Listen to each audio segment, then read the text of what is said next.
जे बाकीचे जुने डेप्युटी इंजिनियर आणि जेई होते त्यांची काहींची बदली झाली, काही रिटायर झाले. तर आता ही तक्रार वाचली आम्ही. याच्यामधून आहे ना आम्हाला म्हणजे आमच्या लेवलला 3 मुद्दे क्लिअर होते. आपण म्हटलेले बनावट दस्तावेज, ते बनावट दस्तावेज कुठले होते तो एक मुद्दा आमच्यासाठी क्लिअर होते. आणि त्या गोष्टींची 5/8/2025 ला आपल्याकडे तक्रार आली. आपल्याकडे म्हणजे सीओ साहेबांच्या नावानं त्याच्यामध्ये प्रत्येक बिंदूनिहाय कोणाकोणाचे काय काय दोष आहेत बिंदूनिहाय दिलेले आहे सगळं.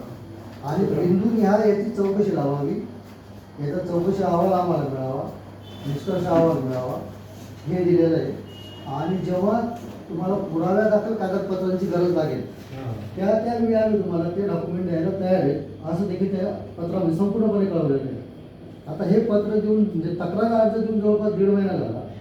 त्या तक्रारी अर्जाच्या अनुषंगाने आम्हाला एक 4 महिन्याचं पत्र देखील आतापर्यंत आलेलं नाही. तुमच्याच विभागाकडे RTI दाखल केलेला आहे, त्यालाही 1.5 महिना झालेला आहे. आणि त्या RTIचं सुद्धा आम्हाला पत्र आलेलं नाही. आता ते आम्हाला बाहेर सांगतात की पत्र पाठवलं ते परत आलेलं आहे. म्हणजे मग पोस्टल डिपार्टमेंट पण तुमचा जो पहिला मुद्दा आहे ना त्याच्यामध्ये तुम्ही काय म्हटलेले प्रोसिडिंगची बुक आणि ते यांचं नाव टाकलेलं तुम्ही विनायक पाटील त्याच्या अनुषंगाने आमच्याकडे काय असतं ग्रामपंचायत त्यांच्या स्तरावरून कागदपत्र विभागाला पाठवते. विभाग त्याच्यानुसार बिल किंवा देयक अदा करते. हे पत्र तुम्हालाच दिलेलं आहे ग्रामपंचायतीने. ही तारखेला दिलं आहे 28/7/2025. 28/7/2025 ला ग्रामपंचायतीच्या ग्रामविकास अधिकाऱ्यांनी तुम्हाला कळवलेलं आहे की तुमच्याकडे जे डॉक्युमेंट आलेले आहेत ते बनावट आहेत. शेवटचं म्हटलेलं आहे शेवटचं ज्याच्यामध्ये हस्तांतरण करारनामा झाला आहे. हो हो हो. मग त्याच्यानुसार आम्ही ना त्यांना पत्र दिलेलं आहे त्यावेळेच्या ग्रामसेवकांना पण. आणि त्यांच्या ग्रामसेवकांनी पत्र दिलं नाही तुम्हाला. लक्षात द्या, याच्यामध्ये तुम्हाला दाखवतो मी हस्तांतरण करारनामा दिला आहे. आहे तुमच्याकडे? हो आहे. हा 100 रुपयाच्या स्टॅम्पवर 3,64,00,000 जर अपराध होत असेल याच्यावरती ग्रामविकास अधिकाऱ्यांची सही आहे. नाही दिलेली आहे आम्ही पत्र त्यांना तसं. तुमची सही या पत्राचं उत्तर दिलंय त्यांनी तसं नाही दिलेलं. या आताच्या ग्रामसेवकांनी तेव्हाच्या यांनी काय दिलेलं आहे की तसा ठराव करण्यासाठी योजना हस्तांतरण होईल आणि मग आम्ही तुम्हाला करून देऊ. ग्रामविकास अधिकाऱ्यांची सही ओके. त्याच्यानंतर हा 25/16 25/16 ठराव दिलेला आहे. काय ठराव दिला आहे की मिलिंद मुळावत जे ठेकेदार आहेत त्यांना जी त्यांचं देयक आहे ते अदा करण्यात यावे.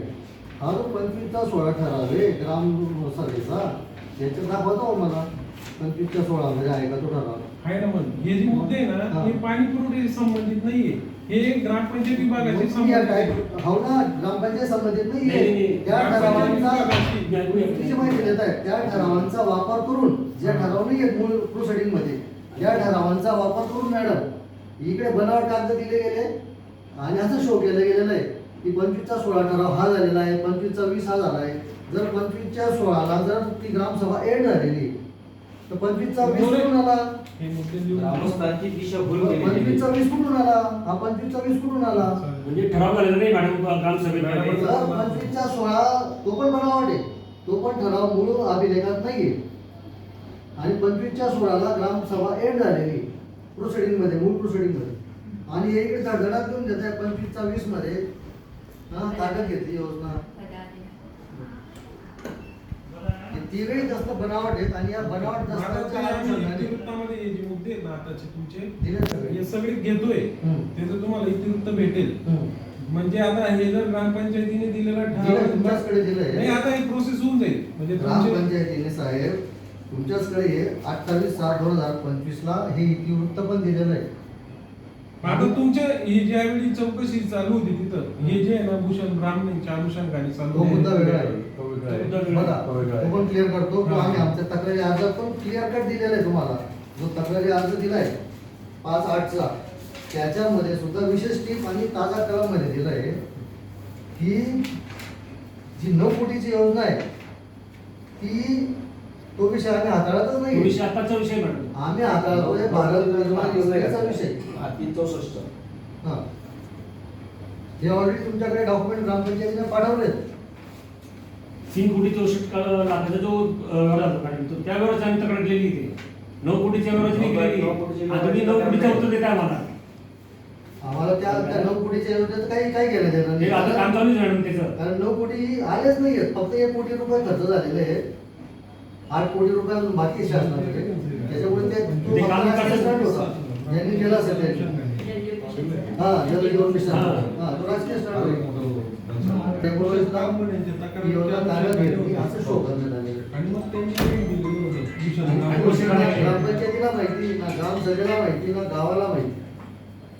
पण आमच्याकडे हस्तांतरण करायला आहे. हा तो बनावट आहे. हा मग बस मग तेच आम्हाला तो बरोबर आहे मॅडम. ग्रामपंचायत बनावटी त्यानावने पैसे काढायला मॅडम 3 कोटी 24 लाख होत्या आणि ते ठेकेदाराला अटक करण्यात आलेली. तुमच्याकडे त्यावेळी मला असं म्हणायचं आहे, ते बनावट आहे ते कशावर?